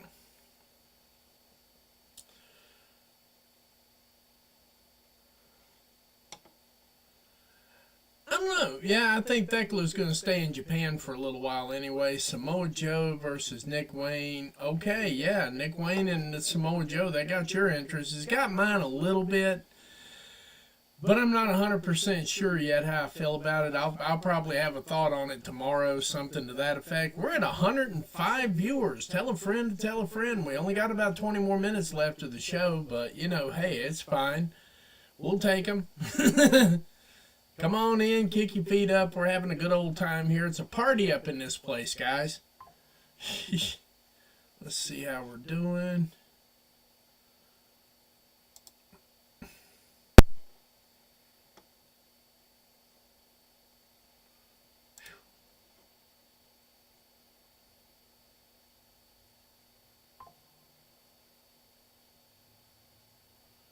All right, they're almost done with the commercial breaks and stuff, which is kind of cool. We're happy about that part of it. Goodness gracious alive, we're doing well here tonight, guys. Looks like we're getting set up for the 12-man here. Let's see here real quick.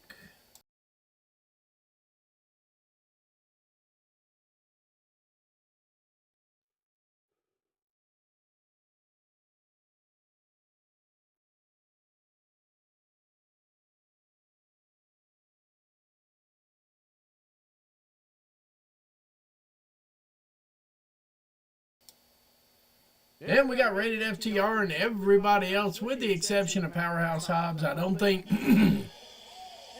everybody told me the match was good. Better than expected, to be honest with you. Not waiting for Powerhouse Hobbs, their scheduled partner. They must realize they're going to have to go this on their own. And we saw Big Bill walk away with that knee break. The learning tree making their way down to the...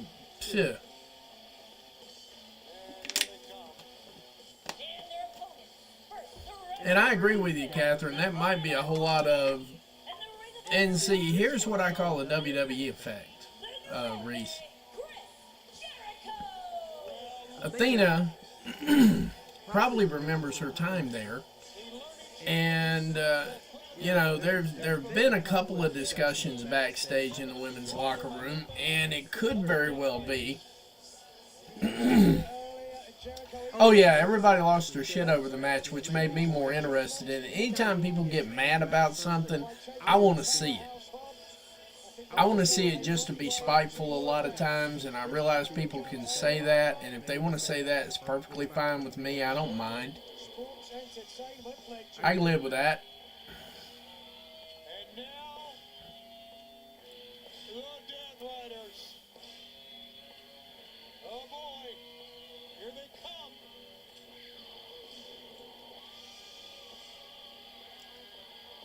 That is an intimidating stare, I gotta admit. Brady Shafir is pretty scary as well.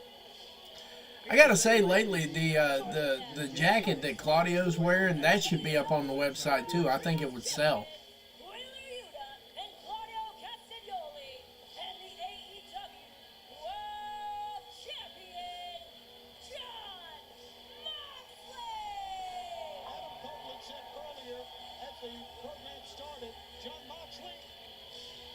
I don't see what everybody's problem is with the Death Riders. I mean, damn, they've got aura. They've got everything, well, except for Wheeler Yuta. Wheeler Yuta just looks like one of the guys off of Duck Dynasty that didn't make the cut. But that's just me. But I mean, there's just, I don't see anything wrong with this faction. I haven't since the start. So I just don't know. I don't know what everybody's problem is with the Death Riders. I don't want to see them go away anytime soon. I don't want to see any of that.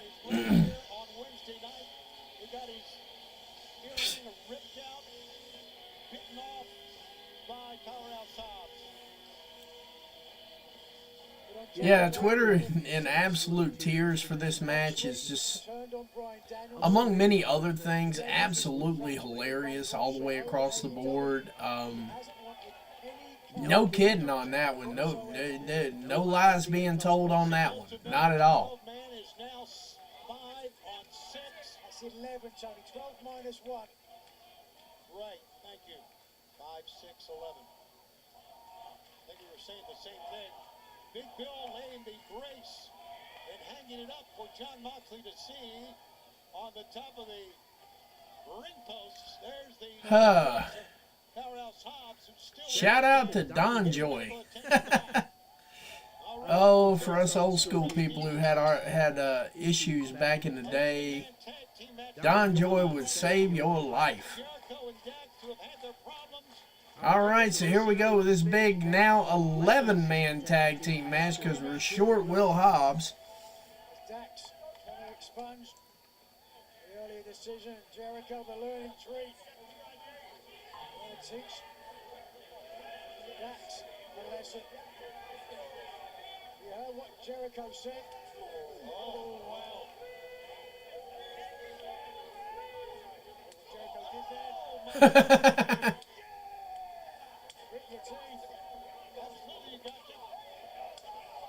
That's it. Beat the living shit out of Chris Jericho. He's another one that needs to hit the brakes. Jericho got the boot up. Jericho middle turnbuckle and a great shotgun drop kick by Chris Jericho. Still got it. He's never lost it. Never lost it. Good call. Tag. The Bad Apple's going to come in. Brian Keith in the ring now with Dax Hardwood. Let's see what Bumblebee's got going on here, because that's how they got him dressed up, looking like Bumblebee.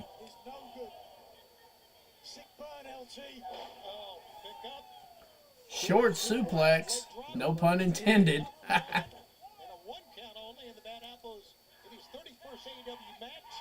Coming out of it, Jericho.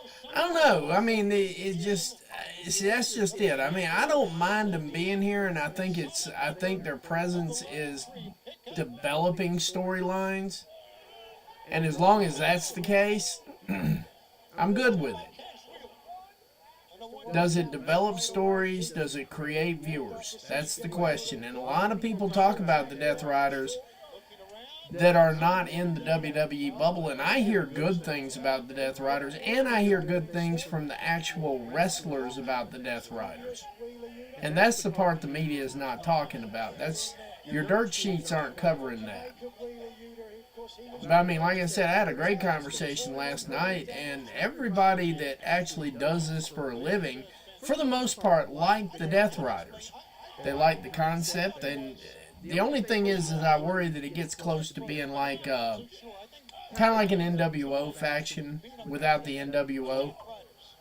So I understand where people are going with it, and I understand their discord about it, but give it a little time. That's what I keep saying. Give it just a little bit of time to cook. Because it's not going to happen overnight. They just started a few months ago.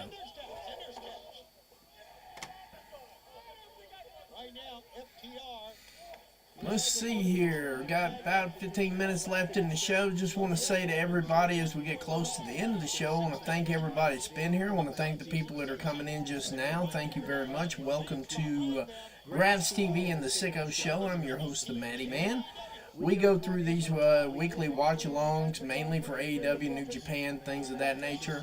We will be covering premium live events. I will be doing that. So, I mean, I'm not totally kicking the can on WWE. Yeah, and I mean, they need to be careful from that standpoint. I think people are worried that's what it's going to turn into, is an NWO faction. I just don't see it yet. That's just it. I don't see it heading in that direction, and at least Moxley's not recruiting left and right like the NWO did. So, I mean, there's a lot of ways you can say, no, it's not like that, because pretty much by the end of WCW, you were either NWO, Wolfpack, or NWO. Like, both, there was one or the other. There weren't really like, and everybody's out now. We got a Donnybrook out in the middle of the ring now.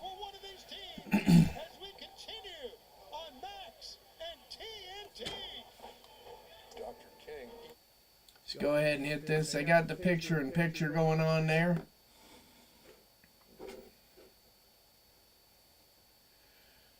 So we just had the everybody get their shit in segment here. pretty much what it's looking like now. And old Bumblebee over there in the corner. It's bad enough Brian Keith has to open his mouth, and then he comes out there looking like Bumblebee. What in the hell? You know?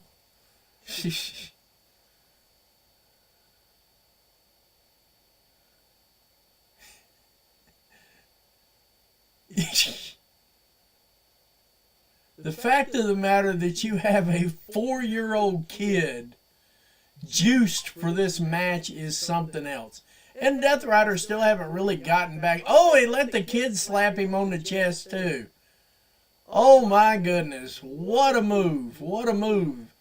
Brian Keith didn't even know what hit him.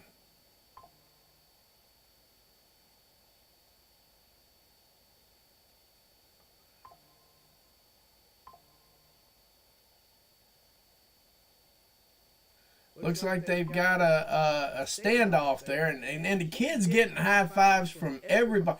And Adam Copeland's actually talking to the kid. See, you can't beat this. You can't beat this, not in a million years. You can't beat that experience right there. That kid's never, ever going to watch anything but AEW. And if they go off television, he'll probably look up reruns and sit there and watch him. They just made a fan right there. It's not hard, guys. It's really not hard.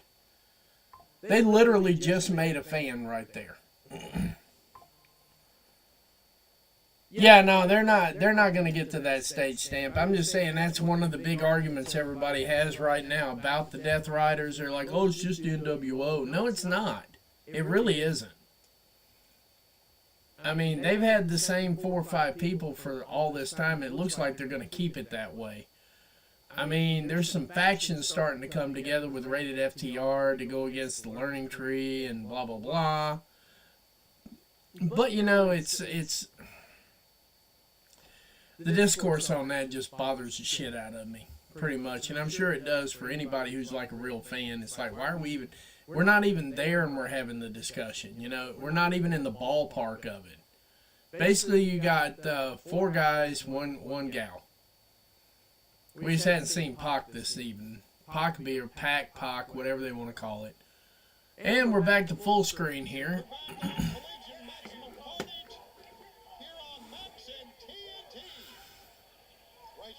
Trying to restore some order here, but really Big Bill is in command. And right out there, let's see here. That's the axe now has been shot down to size. Tag. Chris Jericho will get the exchange. Well, at least I thought he was. Yep, here comes Jericho, the legal man in now. Big Bill not done. Got myself a Scooby snack. Double team. Oh, what a chop from Jericho. I'm impressed, said no one ever. Put that on a t-shirt. How about that? You're looking the wrong way. He gets spilled on the floor. Has anybody told Jericho he's got a real move problem right now? His moves are just dragging. And look at this. Jericho throwing a peace offering with Moxley. There we go. Peace agreement. Very deliberately comes into the ring after staring at Jericho in the tag. Jericho seemingly trusting. See, the fight I want to see is when Moxley takes Jericho out. That's the fight I want to see right there. To his eye. Replicating what happened. Absolutely. Now John Moxley's got Dax Harwood up. Look at this power by Moxley. Straight up pile driver. Moxley back to the attack again. And Wheeler Yuta will get the call in. Drives the knee down. And look at All right, Wheeler, we don't need too much of that.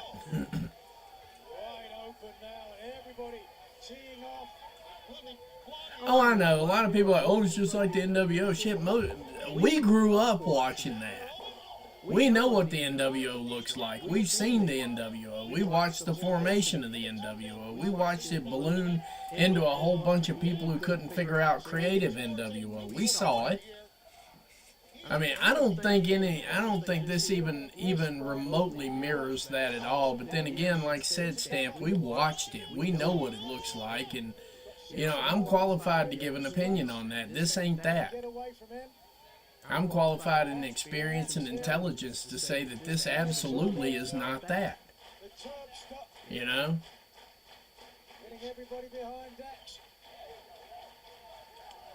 It didn't take Cash too long to bust his lip. I noticed that much. Uh-oh.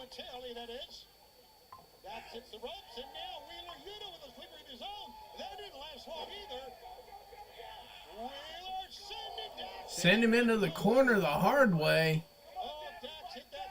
Goodness gracious, we almost got 110 viewers in here. This is absolutely nuts.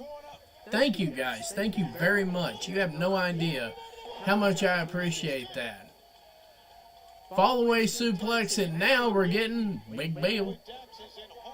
Big Bill making his way up and missing absolutely completely and catching the actual ring post because he's just that damn big. Uh-oh, Adam Copeland and Chris Jericho. All right. Firing it up.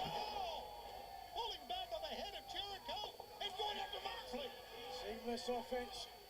Cope there taking the chance for a cheap shot.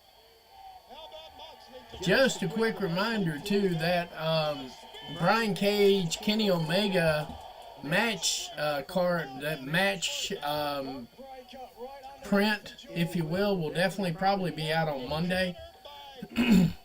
The problem is they came out with the Hangman Adam Page and Christopher Daniels one, and it's equally as impressive. Certainly number 2, if not number 3.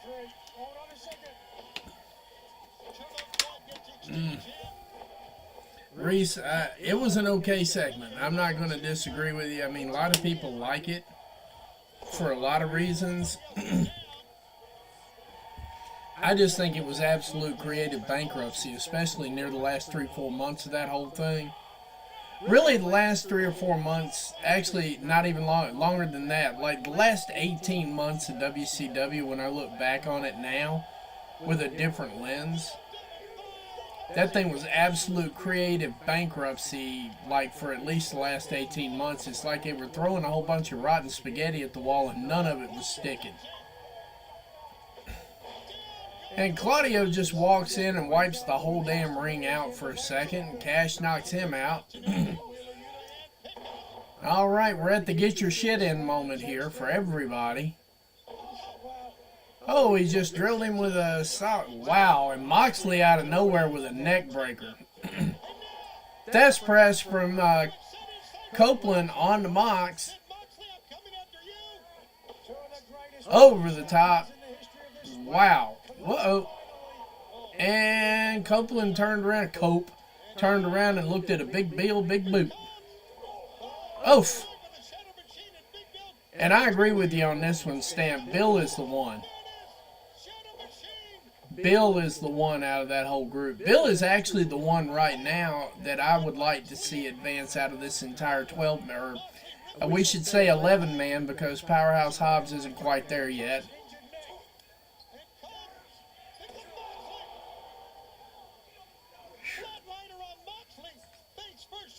I'm glad Cope hasn't slowed down since the injury either. A lot of wrestlers tend to slow down when they get an injury. He's just going full bore.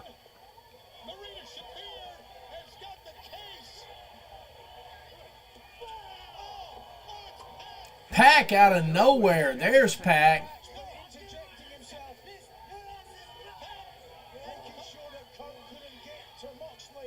Pac just right out of nowhere, just blindsiding Cope. 95 to 99 is good. Actually, I would say the last few months of 99 kind of sucked. They got a bag over Cope's head now.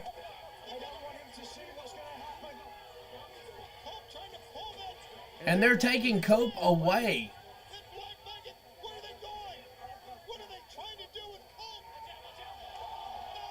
I don't know what they were trying to do with Cope, but Cash Wheeler was having none of it.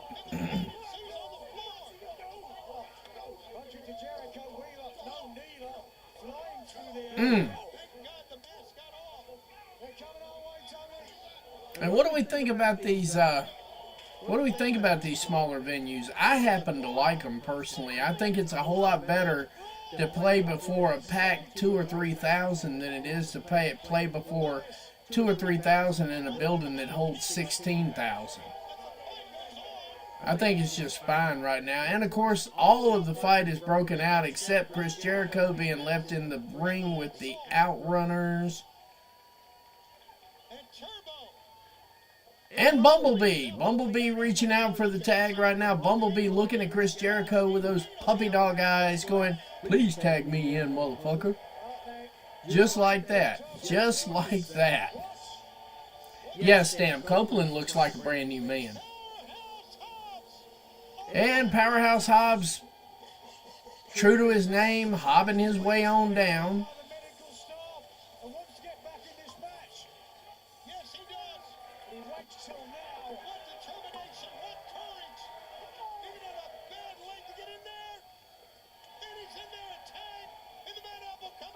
This is going to be horrible.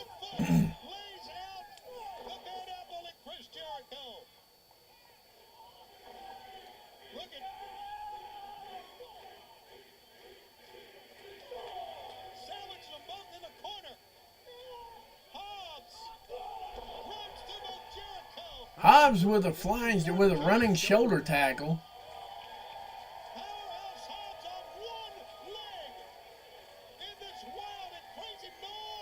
And Big Bill gets up and stares Powerhouse Hobbs down.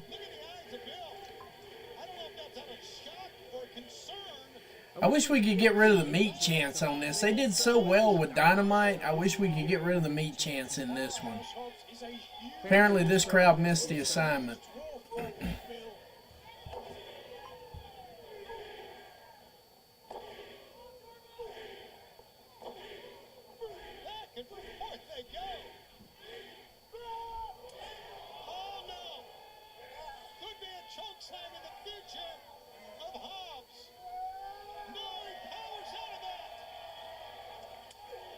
Oh!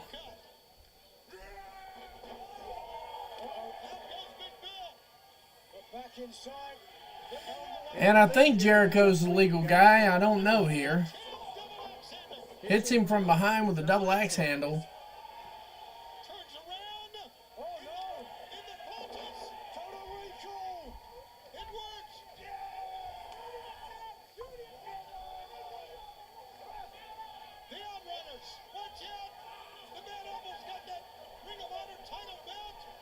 And, of course, hitting him with the Ring of Honor title belt didn't quite work out. Looks like we're going to get a little bit of an overrun here. Looks like we're going just a little bit past 10 o'clock.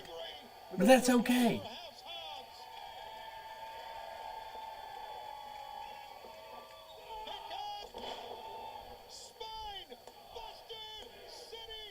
And Powerhouse Hobbs picks up the win with the Spine Buster. Whew. Ladies and gentlemen, all points in between, I just want y'all to know right now, it has been an absolute blast hanging out with y'all for the last couple of hours here. This has been Grabs TV and the Sicko Show. I've been your host, the Matty Man. We have 107 people in here right now, which is absolutely fantastic. Shout out to y'all. But as it stands, they're out of time, and so are we. So I'm going to go ahead and say goodnight, God bless, and good night, America, wherever you are. We will definitely see you possibly tomorrow. Look for the signs. I got to run some stuff up a flagpole and see if it flies.